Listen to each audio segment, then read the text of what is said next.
Greetings, all. Shardvixen's here with Boo Boy. Okay, so shave my head all over. No more color. We're gonna do a mohawk. We're gonna do an actual mohawk all the way down the back. Then we're gonna grow it out and do colors of rainbows down it. I think that'll be fun. If I don't like it, I'll shave it again. Ain't no big deal.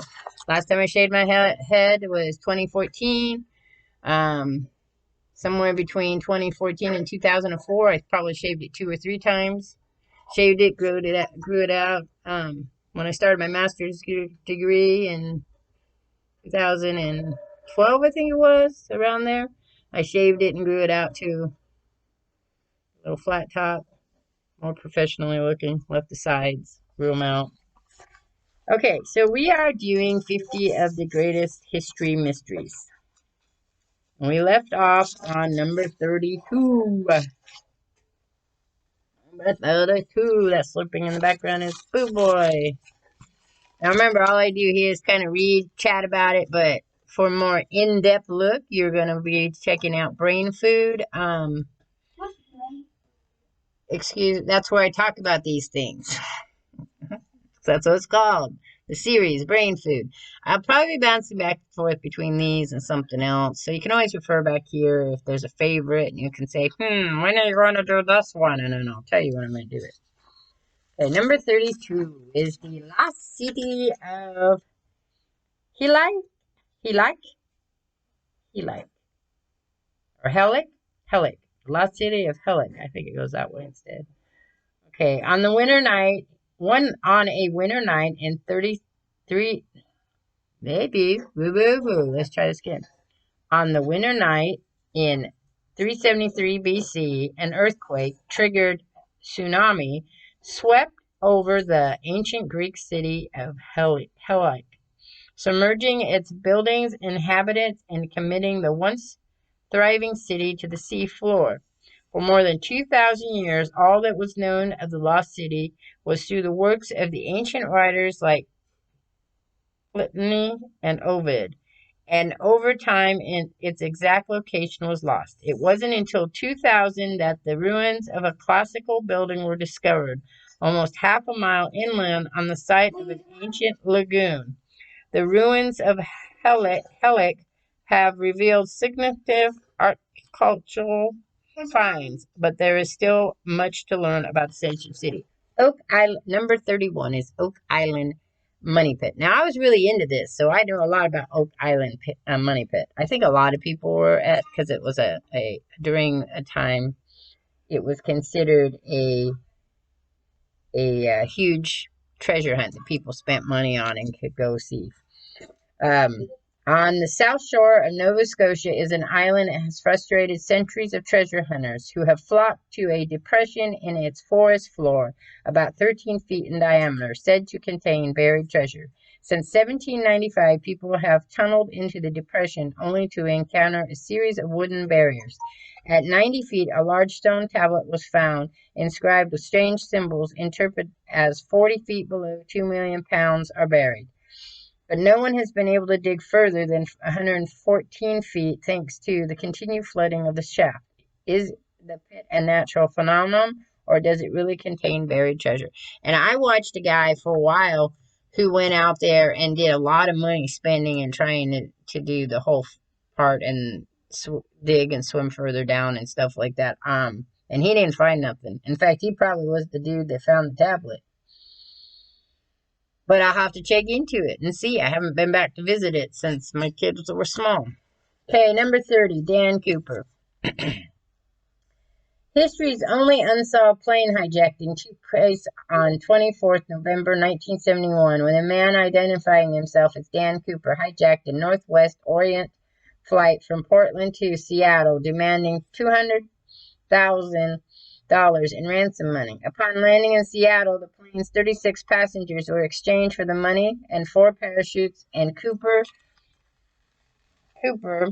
with some of the crew, took it to the sky again, headed for Mexico City. But mid-flight, Cooper parachuted out of the plane with the money and was never seen again. The case has baffled the FBI for 45 years, but the mysterious D.B. Cooper has never been identified. This one I remember too because In Search of did this one. I don't think it did the Oak Island money. I was a big fan of In Search of. I don't know if you were as well. So this is kind of like some of their topics, right? Okay, so then we have, oh, this is Boo Boy's favorite one. 29, Area 51. I just got him a book, actually, about it. That's his age to read it. He just loves Area 59. He is convinced that there are aliens in Area 51. Him and tons of other people. Since there was a whole bunch of stuff that just went on this last summer about that, where they all went and stood out in front of it. Area 51, the top secret U.S. military base in Nevada, has been swathed in mystery for decades. Surrounded by miles of empty desert, confirmation of its existence wasn't confirmed until 2000, when photographs taken by a Soviet orbital probe were published. Yet even today, it still doesn't officially exist. One of the most famous mysteries involving Area 51 is the Roswell resident incident of 1947, which it saw an alleged UFO crash land near Roswell, New Mexico, recovered and taken to Area 51 by the military, who assessed that the recovered object was a crash weather balloon. Many still believe Area 51 is hiding evidence of alien life. Yep. Yeah, it's a big thing. Again, remember YouTube, this is not, I'm not doing conspiracy. I'm just doing mysteries. I'm talking about them and how I feel about them. And Area 51 is a big no-no. It's like really hard to talk about. People don't really want to, if you get really into it, you go right down the rabbit hole into a whole nother thing, or you don't talk about it and that's the way it is. But we will talk about it. I will talk about it from my point of view, and that's it. I will address some of the conspiracy theories. I'm not going to tell you what to believe or not to believe. I personally don't care that much, really. 28. Cleopatra's tomb. In 30 BC, Cleopatra, Egypt's last pharaoh, committed suicide after losing her empire to Rome at the Battle of Actium. According to historians of the time, the triumphant Rome Emperor Octavian permitted Cleopatra and her lover Mark Antony to be buried together, but their tomb has never been found. Some believe that lovers were interred in Cleopatra's palace, a site that is now underwater. A more recent claim is that they were buried at Abydos, A-B-U-S-I-R, looks 28 miles from Alexandria, among the ruins of a temple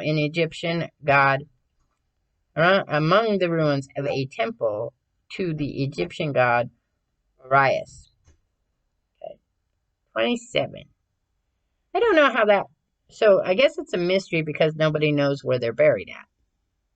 Why do we care? Really? I never could understand why we cared where people were buried at. They're dead. But, I mean, hey. 27. The Dancing Plague of 1518. Never heard of this one. In July 1518, in Strasbourg, a woman began to dance. Several days later, still dancing, she was joined by about 30 other people, and within a month, 400 people were dancing, some literally dancing themselves to death. The authorities decided that the best cure was to keep dancing, and a wooden stage was constructed. According to one report, 15 dancers were dying each day from heart attacks, strokes, or sheer exhaustion. Why these people continue to dance is still a mystery. Theories offered to include psychoactive effects of a specific fungi, or a stress-induced psychosis triggered by disease and starvation. Wow, that's going to be interesting, because I've never heard of that one. So I have heard of a lot of weird stuff, but I haven't heard of that one. There's I have to look up her name. I'll put it in the description. There's a mortician that the person that I'm making the Any Bunnies for really likes, and she has some interesting stories as well that you should check out. Not something I'm going to check out, but, you know. Here's the one they've made a book and a movie of, and I've seen the movie for it. The Zodiac Killer. Between 1966 and 1969, a deadly serial killer terrorized San Francisco, killing at least 6 confirmed, but possibly as many as 37 victims. In letters sent to the press and the police, the murderer referred to himself as the Zodiac, using a circle divided into 4 quarters as his sign-off. In addition to the letters which taunted the police, the Zodiac also sent several coded letters, which he claimed could reveal his identity. Only one has been decoded. In it, the Zodiac claims that those he has killed would become his slaves in the afterlife. Despite interviewing 2,500 suspects, the killer has never been found, and the case remains open and unsolved. And that one's also been in a lot of unsolved mysteries kind of things. Um, um, that's an interesting one too. The book's really good, and the movie's pretty okay as well. There's quite a few movies. I'll give a list when I do it. I'll tell you the list of the ones that there are and what I have actually watched and what I think. That's really all about what this is about. Is what I think about these, because some of these are very culturally bound in the time that I was growing up. Like In Search of and having that stuff. 1966, 1969, of course, I was 1 and 4. That's between the years of 1 and 4. Though I lived near San Francisco, so that, may have had an impact in the news and stuff for me. I don't remember it, but it's not to say it wasn't there. This is going to be hard to say. I just saw another one. Oh, this was in my Assassin's Creed. That's why it seems familiar to me. Okay, it just in the manuscripts that I picked up in Assassin's Creed 4 in Black Flag, the Voynich manuscripts. Described as the world's most mysterious medieval manuscripts, the Voynich manuscripts has baffled cryptonologists, linguists, and mathematicians since its rediscovery in 1912. At 236 pages long, the manuscript is written in an unknown language and features images of unidentified plants, astronomical symbols, as well as women bathing. Dated to the 15th century, it was even investigated unsuccessfully by World War II code breakers. Debate still rages as to whether the manuscript is simply an elaborate hoax or whether it does indeed hold an encrypted message. Like, couldn't it be a fictional story somebody wrote? I mean, I write elaborate things with pictures and plants and things like that. But, who knows? King Tut's cruise, Tutankhamen's. In 1922, archaeologist Howard Carter discovered the tomb and the mummy of Tutankhamun. I always mess his name up. In the Egyptian Valley of Kings. Although no curse was found in the tomb, a number of Carter's team and visitors to the site died unexpectedly in the years that followed. There's always some. I remember that one too. I remember that the concept is that they all caught something that killed them eventually. Giving rise to rumors of the Pharaohs Curse. Among it is alleged victims were. Okay, so Archibald Douglas Reed was supposedly X-rated the mummy. Arthur Mace from the excavation team, who died of arsenic poisoning. Secretary Richard Bethel, who died suddenly in his sleep, and Carter's patron, Lord Carnarvon, who died of blood poisoning from an infected mosquito 6 months after discovery. Bad luck. Bad luck. Bad luck. Okay. Do we think that, or do we think there was a curse? That's the question. This depends on what you believe in. 23. Alexander the Great. Ruler of the largest empire of the ancient world, Alexander the Great was just 33 when he died in 323 BC. His death at the height of his success was unexpected, and conspiracy theories still surround his untimely demise. Theories of smallpox, typhoid, leukemia, malaria, even alcoholism have been put forth, as has murder at the hands of his generals and poisoned wine.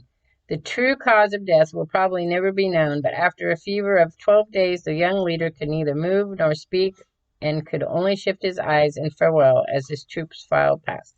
Well, that sucks. There's one I know of, too. I didn't know that one about Alexander the Great, or at least I don't remember that one. I knew the one about King Tut, but I didn't know about that one. 22, Bigfoot. Well, this one too. We all know about Bigfoot here in the great West Coast. And some of us further out. Legends of a huge man-ape covered in hair with enormous feet, can be found in the histories of many countries, but their existence has never been proven. Known as Yeti in the Himalayas and Sasquatch in Canada, Bigfoot, as its U.S. entity is known, appears in a number of Native American legends. The first sighting by white men is said to have occurred in 1811 in Alberta, Canada, when a trader found four-toed footprints, 14 inches long and 8 inches wide, in the snow. There is even photographs of the mysterious creature, although most have been proven hoaxes. A 1967 film which claims to capture forgery has largely been discredited by scientists. Yeah. So where I lived in Northern California, they have a big, in Wairika, they have a big Bigfoot, usually in September, but this year they didn't have it. Bigfoot festival, and people come from all around. As close to, I used to live in Redding, California, so out in Whiskeytown Lake in the National Forest there, people are always going out looking for Bigfoot and taking pictures and claiming and seeing and all kinds of stuff. So it's pretty cool if you're into that. It boggles the mind that it keeps going on and on and on, though. Okay, 21. This one I only learned about because of Fallout. Mothman. 16th November 1966, the West Virginian newspaper Point Pleasant Register published a report titled "Couple See Man-Sized Bird Creature Something." 4 days earlier, so the article went, up to 100 people were said to have seen a large flying man with 10-foot wings. A creature also described as a large bird with red eyes. The national press picked up on the story, and so the legend of the Mothman was born. A festival is held in its honor annually. We really like festivals, don't we? It's all about the money, man. It's all about the money. That's what it's about. All about the money. Okay, 20.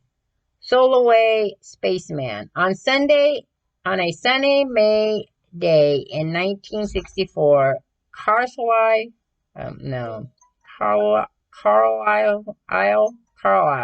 fireman Jim Templeton took a photograph of his eldest daughter near the Solway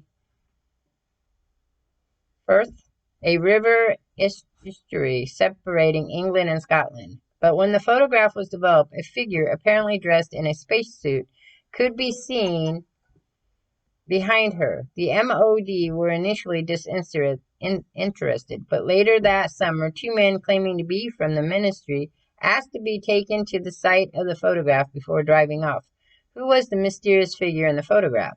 Some believe it was an alien. Others suspect it was an overexposed image of Templeton's wife with her back turned to them, although Templeton himself swore that no one else was in the frame when he took the photograph. Yes, or a time traveler, or a ghost. I mean, those are all the things. I haven't heard of that one particularly, so that's kind of trippy. Princess in the Tower. Following the death of their father, Edward IV, in 1483, the late king's two sons, Edward V and his younger brother Richard, were taken to the Tower of London by their uncle Richard, Duke of Gloucester. If you're from England, I messed all those up. I'm sorry. To prepare for Edward's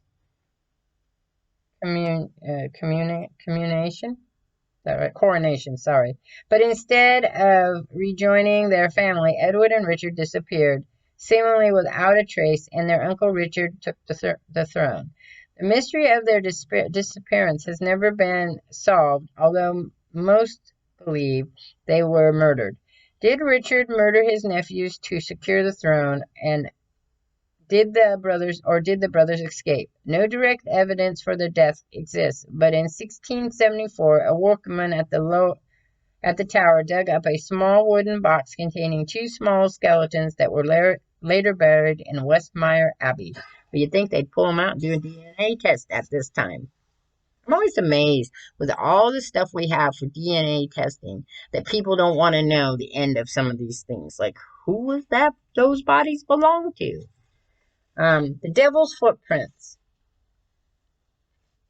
On February 1855, people laying near the River Exe in Devon woke to a thick blanket of snow, white and untouched by humans, that is, for littering the snow was a collection of cloven hoof prints similar to those of a donkey, but no cloven hoofed animal could have achieved what this beast seemed to have done.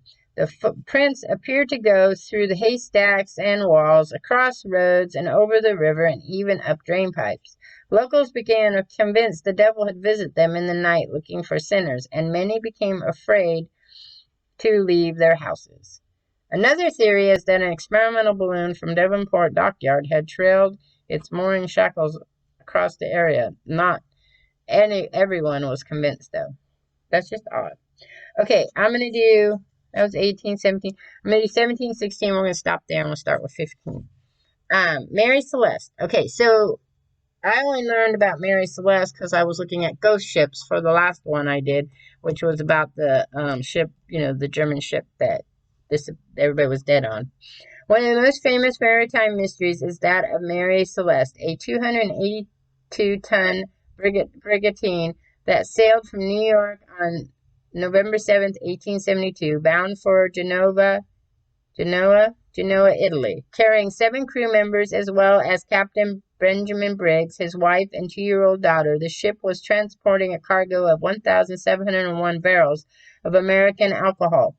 About a month into its journey, halfway between the Azores and Portugal, the captain of the Del Garretio spotted the Mary Celeste and saw instantly that it was out of control. After boarding the ship, he found it to be empty of life, with signs that the crew had left in a great hurry. Later stories of half-eaten breakfasts and steaming cups of tea found on board are stuff of fiction, but the chronometer and sextant were missing, as was the longboat. The crew was never found, and the mystery remains unsolved. Well, I would just think that they got, for whatever reason, they all got into the longboat, and the longboat sunk out there in the middle of the ocean. Okay, so 16. The Turin Shroud. An unassuming piece of linen cloth bearing the faint image of a bearded man, the Turin Shroud remains the topic of fierce debate. For some, it is the cloth in which Christ was wrapped after the crucifixion. For others, it is a medieval forgery. The first historical record of the shroud can be found in France in the mid-14th century, and initial carbon dating seems to support this, yet other tests have dated it to AD 300-400. How the image was transferred onto the cloth is also a mystery, as are the reddish stains consistent with wounds from the crucifix, though many believe are blood. For now, the shroud's origins remain a mystery, with even the Catholic Church refusing to decide officially one way or another. I remember that one. That one was a big deal. My mother was very into that one. And that was also in Search of, or some Unsolved Mysteries or something like that. And we'd watch it, the documentaries on it, where they would go and search out all the evidence there is for it and stuff. So I'll talk more about that one. Okay, so that's where we're going to end. And the next time I do, what does the talk say? We'll start at 15 and talk about, and I will report those. And then, like I said, this is something I'm going to do for the next, so however long till I get bored with it or whatever, we're going to read it and see what's out there. Because what's interesting is when you research something, you learn other stuff. So that's why I like to research it. Like I learned about the Mary Celeste, researching it, because I'm not big into ghost ships. I have read some stories about ghost ship and I saw the movie, but I'm not really into the idea of ghost ships, unless people are looking for the treasures that the ships leave behind. Anyway, so like I said, I learned interesting stuff.